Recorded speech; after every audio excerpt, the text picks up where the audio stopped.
Hello guys, LukeJ speaking. Welcome to episode 27 of Book Reviews, and today we read you chapter 5 of the book, Priceless Memories. So let's read it out, shall we? See what we got for us. Chapter 5. Excuse me. My years of revelation. Anyway, people often ask me, when you were little, did you always want to be a television host? So much surprised to hear that as a child, there was no television. Wow. It was a different world back then. Especially for a boy growing up in South Dakota. There was the 30s, 1930s, in some of the most royal and raw parts of their country, okay? But it was also a spectacular territory in which to spend boyhood because I developed a love of the outdoors, okay? Physical activity, sports, and adventures of all kinds. Growing up in South Dakota, nature in me is a reverence for nature and a love of animals. Wow. As a child, I have no notion of historical context, but as I look back, the challenges that my mother and other South Dakotans faced in those years were extraordinary, okay? The 1930s were the worst drought and grasshopper plagues that I've ever experienced in the state. The drought, accompanied by stress storms, lasted for 10 years, except for some relief in 1942 and 1945. And the Great Depression from 1929 until 1939, year Wizard of Oz came out, anyway. And also caused thousands of South Dakotans to lose their jobs and their land. My mother and I moved to Mission, South Dakota when I was 6 years old, right after my father died in 1929. Wow. I'm in school from the 2nd grade through the 8th grade in Mission, South Dakota public grammar school, with only 2 rooms large. On the subject of my father, I can still remember near the end when he was sick. He was so ill, he was bedridden. It was at home. He called me in his room. I was called Billy for so much of my youth. Whenever he said, Billy, when you become a man, promise me you'll always take care of your mother. In later years, I realized my father's request. Dedicated that he knew, or at least thought there was a possibility that he will be terribly ill. I assured my father that I was always to take care of my mother. And many years later, I was the opportunity to take care of her when she was early and eventually ill. Wow. She lived with me in Hollywood for years when she was older. I kept my word for my father. Wow. Well, he had died when I was very young. I do remember him very well. But my father liked to box, and he had boxed as a younger man. And my mother said that he would go to Onima to watch professional fights. Okay? I remember he bought me some boxing gloves, and he would get on his knees and box with me. Okay? He was, according to my mother, an incredible card player and a pretty successful gambler, okay, at cards. My mother said he was wearing custom-made suits and silk shirts and driving a big car when she married him. And she told him if they were going to be married. Wow. He had to concentrate on electricity. He worked on power lines from then on. Mother said that between electrical jobs, Mother would tease her, saying, Tilly, maybe I go find a card game. My mother and father had a lot of fun. Apparently, he was an adventurous guy. My mother told me that before she married my father, he and a friend rode motorcycles down to Mexico. Wow, okay. They met Pancho Villa in the bar. Pancho Villa took them with him and his friends to the bullfight. Mother said that my father was Agos and a blood septic, I have announced it. He could not stand the critical to animals. Wow. He left the bullfight. Maybe some of the animal protectionist streak is Ganavic. Wow. My mother also told me that was after I was born. She have got a strong water. Happy Dows's word. Sorry. She told her that this baby was going to be making its living talking. My mother immediately thought I might follow in her grandfather's footsteps, become a minister. And she thought I was maybe a astronomy speaking in court. Television did not exist back then. A radio fantasy. But sure enough, I wanted to make my living by talking. Wow. When Lewis and Clark first explored the area of South Dakota, was Indian territory. And I was growing up. There was still many Native Americans living there. According to the census of 1930, out of the population of 692,849 people. Wow. Extraordinary 3% of those residents were Native Americans, and Mission, but farming town of Rosebud Restoration, the population of only 200. Probably 1/3 of the residents were Native Americans. My father was 1/4 Indian. Wow. His mother was half Indian. 1/8 Salaks. Okay. It was not common to have Indian underage in those days in the region of the country. My stepfather was 1/2 Indian. As I mentioned, I was called Billy for much of my childhood. My father's name was Brian John Barker. Not like the Brian or John. Wow. So everyone started calling him Bill. When I was born, the name Robert William Barker came. They call him Big Bill or me Little Bill. Then I was Billy, and I was Billy Barker. Wow, if you watch this Billy movie, it's for you, buddy. All through childhood. My mother called me Billy, and all through my friends called me Billy. Eventually, and I had to change it when I was at school in Mission, South Dakota, probably in the 3rd grade. The school was extraordinary 35% white and 25% Native American. Wow.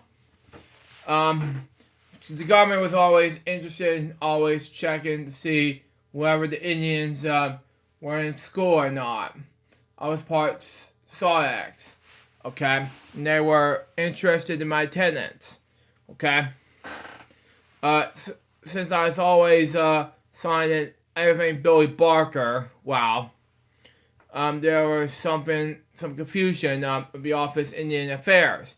And my mother often received letters asking whether Robert William Barker, was going to school. One day my mother said, "You're going to make this easier on me. You're not Billy anymore. You are Bob."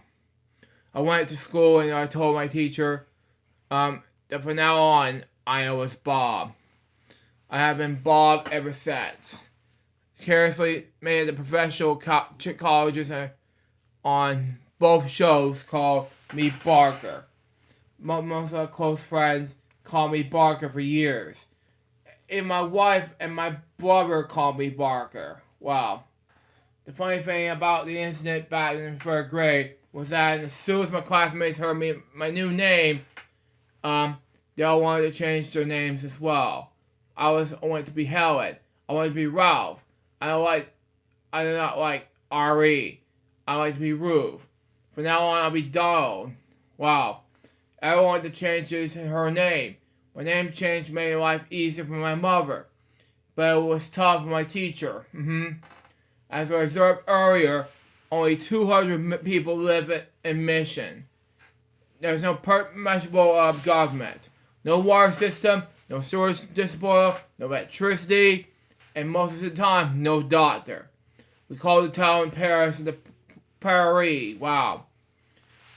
There was an Indian boarding school about 2 miles east of Mission, okay? Our high school basketball team played its games in the boarding school gym, okay? I'm not going to pronounce this gym. Huge word, okay?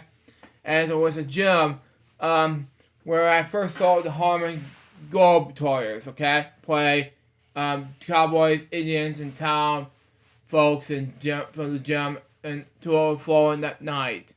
They absolutely adore the Globetrotters. Who doesn't? Exactly. I played my first originalized basketball in the boarding school gym, and I played on most Mission midgets, okay? We didn't have uniforms, so we wore undershirts. The kind Clark Gable made popular in its happening one night. Coming into the whole thing where if we play on the, let's say, back in the old days, and God with the Wind, Clark Gable is in there, by the way. Let's get back in the story. Anyway, and it came kind of shorts that could dig up, okay? The other mothers cut up numbers, count numbers, and sew them on their sons' undershirts, okay?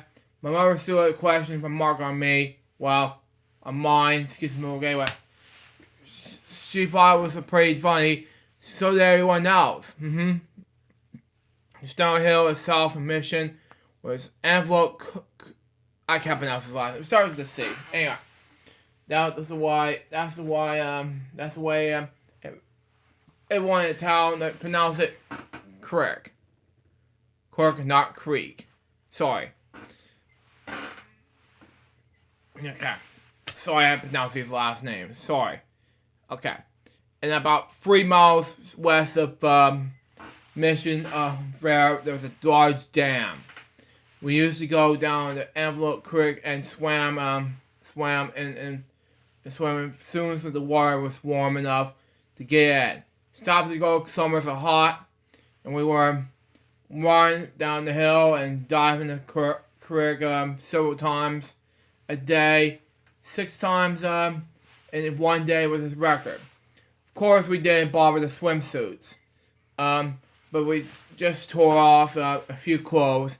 We had on and dive in. We never wore shorts in the summer. We took our shirts off from the minute school was out, and didn't put them on again until school started in September. That's why I played for so many vacations for Beverly Hills. The dermatologist Stephen Weiss. I pronounced Dr. Weiss's mother as I mentioned his name is on my book. Okay, makes sense anyway. Okay. The only road in the Mission, from the south, crossing my envelope. So of course there was a bridge over the creek, and that's so we thought it was a great sport to dive in the bridge. So now there was never a problem with the gridlock or anything resuming gridlock, something like that. And on this one road, the Mission was in the south, but there was an occasional automobile, but occasionally it was driven by one of the ladies of the town. Okay, it seems that the ladies were seeing naked boys flying through the air as they drove over the bridge. Wow, it's just sad to me, I know. And the inspiration, they took their problems to the city's fathers, okay?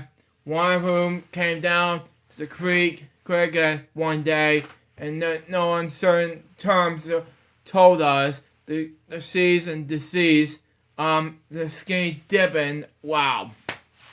When they would see fathers who would see that would help pick up every fin can in Mission. And there were a lot of fin cans in Mission, okay? Makes sense. We took the matter very seriously. In the future, we were careful to dive in the creek, okay?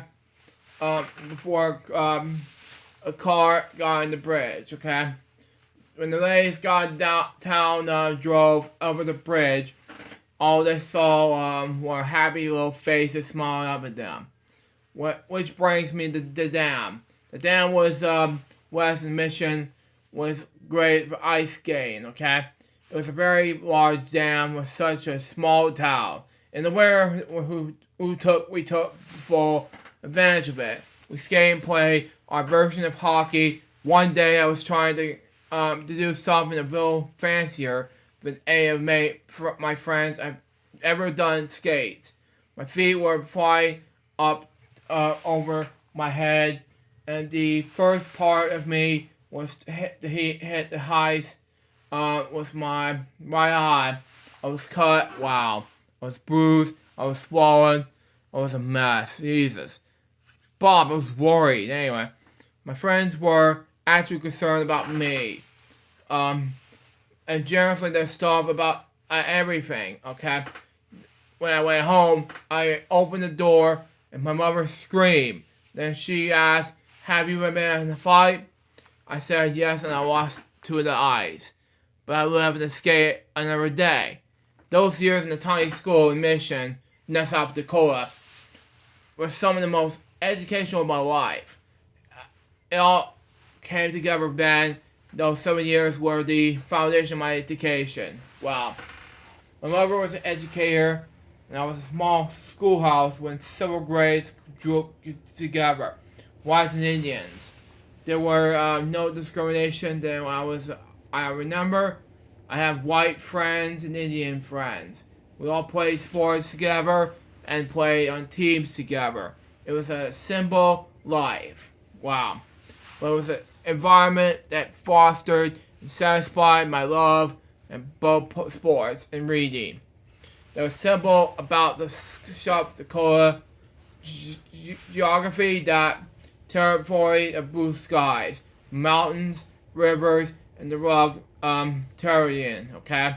To produce excellent athletes.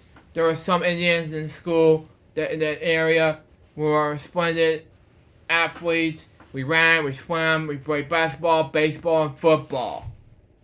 We move on to the last 2 pages, and we're going to wrap things up. Anyway. My uncle owned a pool, okay, in Mission, pool hall in Mission, okay, makes more sense. Anyway, and that was the center of the social activity in the town. I remember that my uncle taught me to play pool, and for the while I was the best 7-year-old pool player in that part of South Dakota. I was pretty small, so I had to get up was doing something. I remember that was good. Okay? Okay. That was good. Anyway, the large winners are offering me to play opportunity to read. Okay? And I was developing a writer's appetite beyond adventure books. I read all the Roger Boys books. I read all the Tom Swift books. Wow, okay. I read Tom Sawyer. Mark Twain, okay. I started to check out The Hunchback of Notre Dame, thinking that was a football story. It kind of reminds me of the Disney one from 1996, okay. The comedy librarian straightened me out. I like boys on books on sports. Wow. Yeah, years ago, you see, that wasn't a book on sports. You see, I'm gonna check out Hunchback of Notre Dame right now and see what it looks like. I'm not gonna open the tab out, so until see. I'm doing another bedtime story on that just another time. Now, Hunchback of Notre Dame is a French Gothic novel by Victor Hugo, published in 1831, and it focuses on a fortunate story of Quasimodo, something like that. The fragile street dancer. Okay, that makes more sense. Anyway, I'm not gonna read the whole thing just because it's just making more sense. I'm gonna go back into the story. Anyway, thing was okay. The Conley Library. Okay, I like books and sports. I enjoy adventure stories. I like to read about military heroes. Oh, Go Apollo USMC difference. I never cared for comic books. Now, I'm a huge fan of comic books. I respect that, Bob. But that's just me. Anyway, but I like sports magazines, Western magazines. To me, I never read those before. You know, that's just me. There were some great sports pulp magazines. Wow, okay. One of my favorite series was the Boyali books. Never heard of them, no. They're written about two American boys who were battling the French army during World War I. Excuse me. Okay, anyway. My favorite pulp magazine was G8 and his Battle Aces. Okay. They were pilots during World War I. Okay, makes more sense. Anyway. G8 was his designation because in addition to be a Spitfire pilot who shot down countless Germans. Now, G8 and his battle aces, I've never seen him before. No. He was also a spy, Nippy Weston, and it was G8's wingman. And both Martin was an all American football player with the other. G8 was always doing marvelous things with makeup and disguises. He carried makeup with them. He would not get behind enemy lines and transform himself.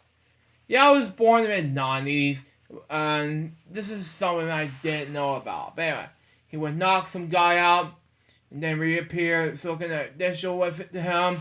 It was a pulp magazine. He came out once a month. Wow, okay. I cannot wait to get out of the print shop and see what inventors at G8 and his battle aces had to pull off. There were such exciting stories. Wow. One time I was playing golf at Bel Air, and I was hitting a ball on the bounds. I said aloud to myself, "Oh, G8 will be disappointed by that." Wow. My golfing partner shot me to look at the disbelief. Do you want to say G8? Do you want to read G8? He asked. He as well had been a boyhood believer. Well, to me, it was SpongeBob to me. And after that, we talked the whole rest of the round after G8 and his battle aces. Anyway, even though I've never seen this before, I have to get back in this in another tracking in future time. But anyway, as a boy, I love baseball.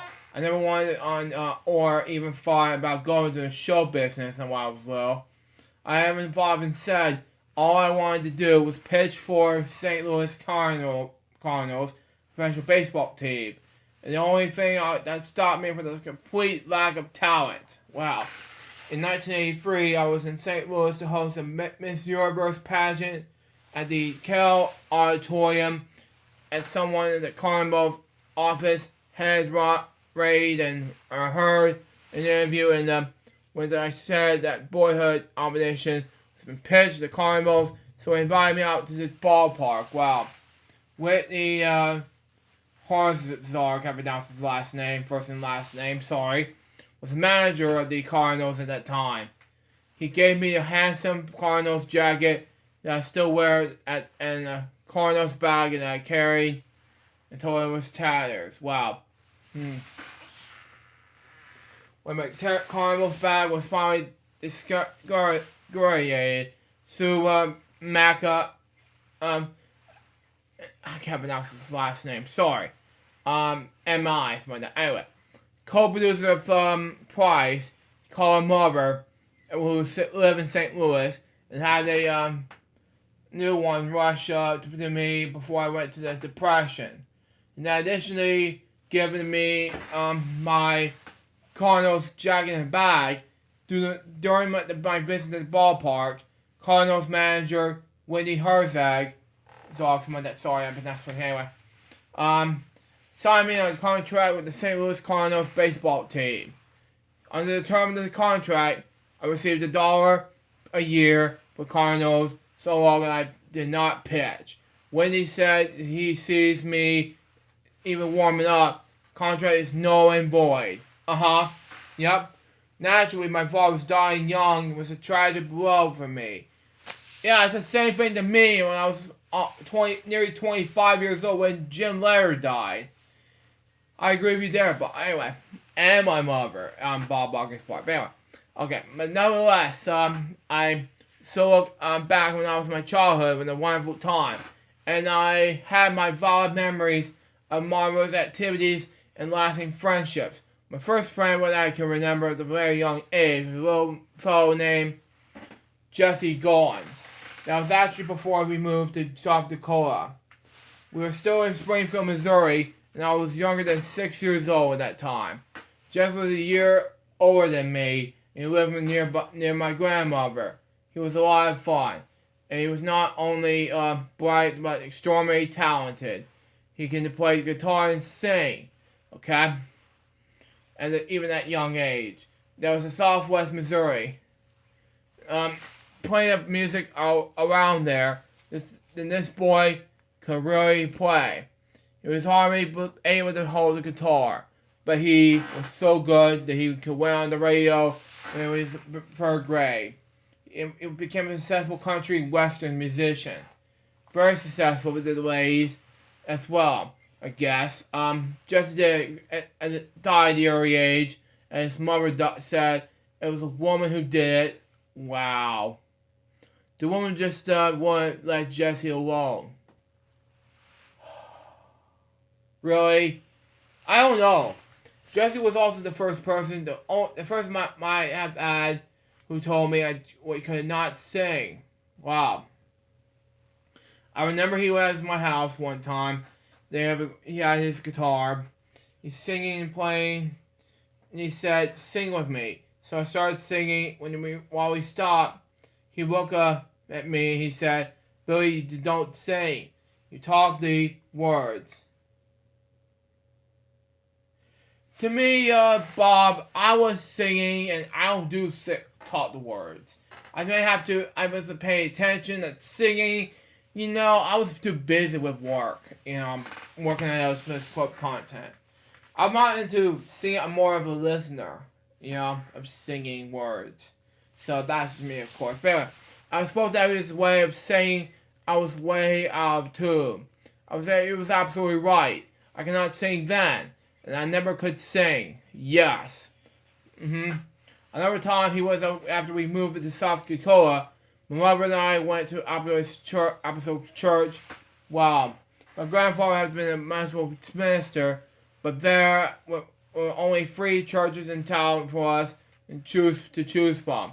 Catholic, Expos, my dad, and Lutheran. Anyway, I went to Sunday school, and the church decided was going to have a choir. There was no audition or anything. They just said, "Go on, Billy, you're in the choir." I carried the class in the church, led the choir in the church, and one day the minister, Reverend Barber, said he wanted to do the choir and to say it up after church and say the Hyman. So we said, and gave it Hyman, and we all sang it.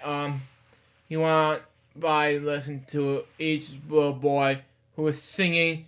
He was apparently satisfied because he was soon let everyone go. But after the others left, the Reverend came up to me and said, "Billy, you can say in the choir, you can still carry the cross, but when the others sing, you just move your lips." Yeah, I never sang again. I used to fragment, yes, at the Donna Shore show. The Donna tried constantly to get me to sing. No dice. It was not a school play back then. I grew older. I did start to work at fabulous jobs. My first job was a boy. It was pumping water for Shorty on Connor's Cafe in Mission, okay? There was no water system, and I pumped water out of the artesian well for him. That was my first job ever. Wow. Also sold magazines, Culture with Boys, Life, and newspapers like I can't pronounce it. Manitoba's Tribune and the Omnia B News. Something like that. I don't know. But my favorite jobs as a kid came later when I was in high school in Springfield, Missouri. About 60 miles south of Springfield, there is a summer resort on Lake Taneycomo called Rockaway Beach. It was at Taneycomo, Missouri, hence Taneycomo. Get, I don't know, Charlie White was a teacher at Central High, and he managed Hotel Tecamo down there like every summer for a man named Murrayman. Mr. Murrayman was with the Armour Food Company, okay, in Chicago. He owned this beautiful hotel, okay, and he had a lovely home on the beach as well. And as a manager of the hotel, Charlie was take 5 boys every summer to go down the Rockaway to work at the bellhops. Wow. I went down there for 3 years, after my sophomore, junior, and senior years of high school. We bellhops lived in a tiny little cabin called the Owl's Rose. The hotel itself had a long, beautiful lobby. I can't pronounce this word. Apparently rustic. Wow. There's a cottage, something like that, all up the hillside. We pay over $10 a month, but we've got room and born their tips. Wow. And pay man enough for their every summer to last me through the next school years. I have some great friends at that job with me. Jim Brown was going to become a successful surgeon. Jim Conway was another friend of mine. He became a naval advisor and flight instructor. Walter Baker became successful in the combat business in Memphis. Wow. In addition to being bellhops for a brief time, Jim Brown and I were involved in another caper. At that time, you could not buy liquors on Sundays. People were checking the hotel when you could buy liquor. Since it was Sunday, they were out of luck. Being the enterprising young man that Jim and I were, and speedily, for about 3 weeks, we have to say it was capitalization, it's his best. Then Charlie White told us one day that the owner of the liquor store wanted to see us. We were over there, and the gentleman explained to us that we could call it whatever we wanted. But he said we were bootlegged, and if we don't stop, we did not stop, something that I don't know. We were going to be incarnated. He was polite. He was very effective. Jim and I immediately embodied that business in all years when I pronounce it. Sorry. All the bellhops have a grand time working the Rockaway Beach. Darby Joe came down to visit me sometimes. Sometimes I hitchhike home to see Darby Joe, or I could get a ride with the mail truck. Obviously, and I could hear a big band play the Shrine Musique. I haven't announced it, sorry. Among them, Glenn Miller and R.B. Shaw. At the end of the weekend, she drove me out in the highway, and I hitchhiked back in the hotel. The job of the bellhop in Rockaway Beach was a quiet assignment for every boy at Central High School would have light that ever had. We have as much fun, if not more, that the guests, there was dock of the pier, with lots of room to light the sun, excuse me. We have best chance on the beach. Johnny Kidd and his Lusitanians played every night in the dance palladium. The bellhops got in free. Darby Joe and I danced away May of night there. She's a great dancer. I didn't dance very well, but I danced better than I sang. I got a lot of mileage out telling my friends about checking singer and actor Tony Martin into Hotel Tony Como. And like the all bellhops, I remember this glorious tip. Look back at bellhopping at the Hotel Tecamo at Rockaway Beach with the fondest of memories. Okay? I'm extremely grateful to my mother that we're seeing that if I had not an educated rich childhood. She was devoted to education and to me. She made sure that I got maximum debt benefits. On my schooling experience in the South Dakota school system.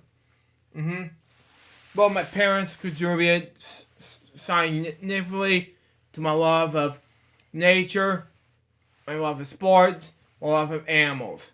They were dynamic, physical, active people who love to travel, love to read, and were always kind to other people. They taught me how to believe in myself and to treat people with respect.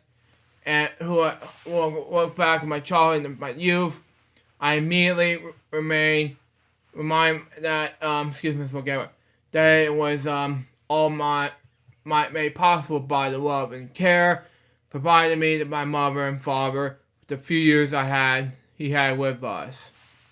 So that was chapter 5. What did I think about this book, this whole thing?